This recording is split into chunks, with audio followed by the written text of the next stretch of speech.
Dear friends from Uzbekistan and all over the world, hello. My name is Sıfey from Shanxi Normal University of China. It is a great honor for me to participate this international digital conference on the cultural heritage of Uzbekistan. In this short presentation, I would like to introduce a very interesting Iranian population which lived in ancient Uzbekistan, the Sogdians, who had tight relationships with China, especially northern China, in the early Middle Ages. The Sogdians lived in a region that we could locate between modern southern Uzbekistan and the very west part of modern Tajikistan. It's mainly the region that nowadays includes the territory between Samarkand in the east and Bukhala in the west. In the south, more or less, were the modern city of Shahrisabz.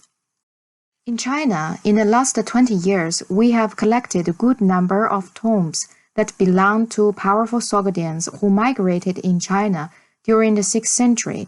They lived there, had a good career, and later died. Once dead, they were buried according to Chinese habits of that period in that area, but with peculiar decorations on their graves. This is a list of the extremely interesting funerary monuments that scholars started to call Sino-Sogdian funerary monuments. Most of them are part of private collections or collections of museums around the world, because very often they were illegally excavated. Now, approximately 7 of them were archaeologically excavated and are now part of the collections of Chinese museums, especially in the area of Xi'an, which is the ancient capital of China. Others are kept in Beijing, Taiyuan, and other parts of China. Now, I would like to introduce you a new monument, I would say the newest one of this group of Sino-Sogdian funerary monuments. It was illegally excavated and it was sold through the antiquary market in Japan and was fortunately restituted to China by a Japanese collector. Now it is exhibited in the National Museum of China. It's a unique grave shaped like a stone house. We have some figures, something like a graffiti represented on the four sides of this stone house, plus images of guardians that we have beside the door, the ideal door on the main facade of this monument that we can see in this slide. And then in every corner, there are guardians that we could call corner guardians. So the door guardians definitely depict the foreigners. In a slide, we have a man, probably from Central Asia, maybe a Sogdian or a Turk, and he is wearing typical Central Asian garments. He is represented in the act of taking his sword in a kind of threatening attitude. In fact, these guardians were like protectors of the tomb occupant. In this other slide, we have something which is not Iranian nor Turkish. He is probably coming from Western Eurasia, probably from the Mediterranean area. He is probably an image, a local version, we could say, of Heracles. You can see that the upper part of his chest is naked, but he has this kind of cloak which looks like a skin of an animal with a note just under his neck. And his face with this curly hair, mustache, could possibly be some kind of the memory of the artist who did this monument for something which was introduced from Greco-Roman mythology. That's why we talk about Heracles, or about his representation, which I'm going to illustrate. This is another view of the monument. From this angle, we can observe closely other details. These are 2 corner guardians at the western side. Again, this is a typical way for Chinese of representing foreigners with beard, mustache, big nose, and exotic garments. On the other side, we have 2 more guardians. And the one on the right is wearing a lion skin, a lion head like a headgear above his head. And this is probably a local version of Vajrapani, a very important figure in early Buddhism already in Gandhara art in northern western India. Already in India art, the figure of this so-called Vajrapani was shaped on Greek Heracles. Let's check some of the details of the decoration on the four sides. Here we see some foreigners in exotic garments, dancing, playing music, or listening to music. One of the main figures is probably the one on the right. He is bigger in size. He is sitting and drinking from a cup. Under an umbrella, he is the tomb occupant. On the other side of the door, we have some women with this kind of a fan, which was used as a veil.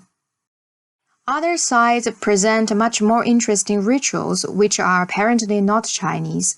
They are probably rooted in this form of religion that we had in Sogdiana, most likely in pre-Islamic time. We see again on the right the important figure riding a horse.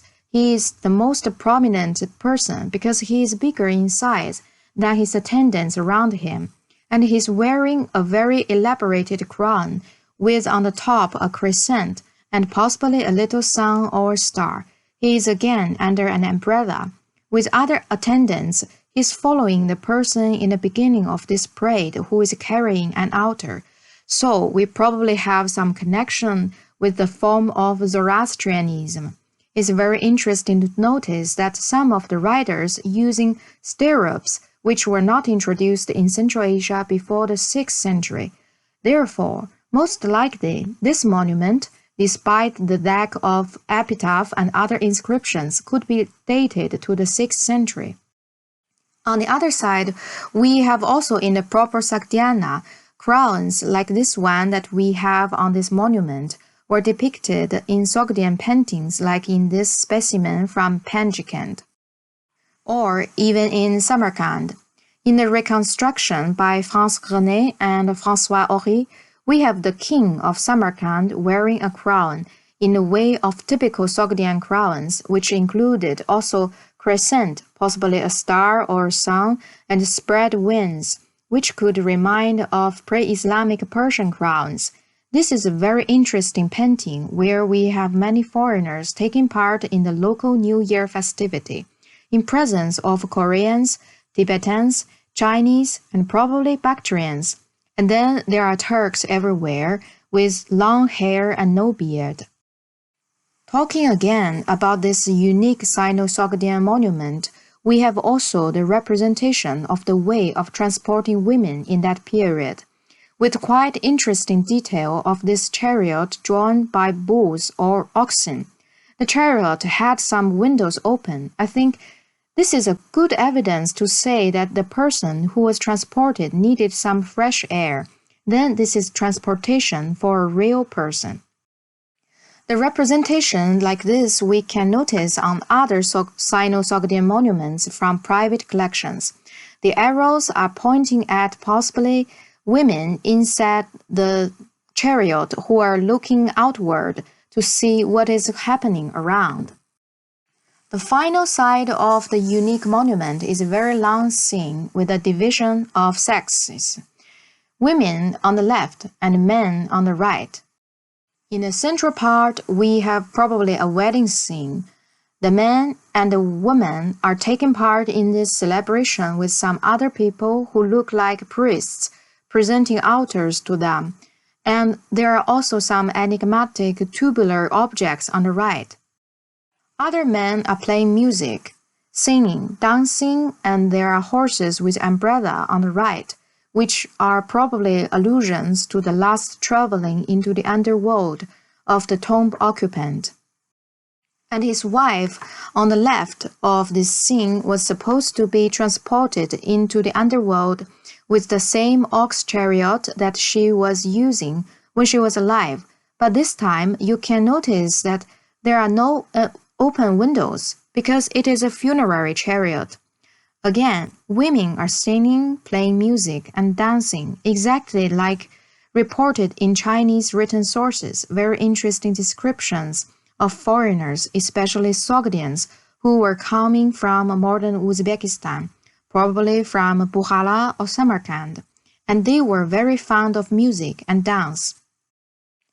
I thank you very much for your attention.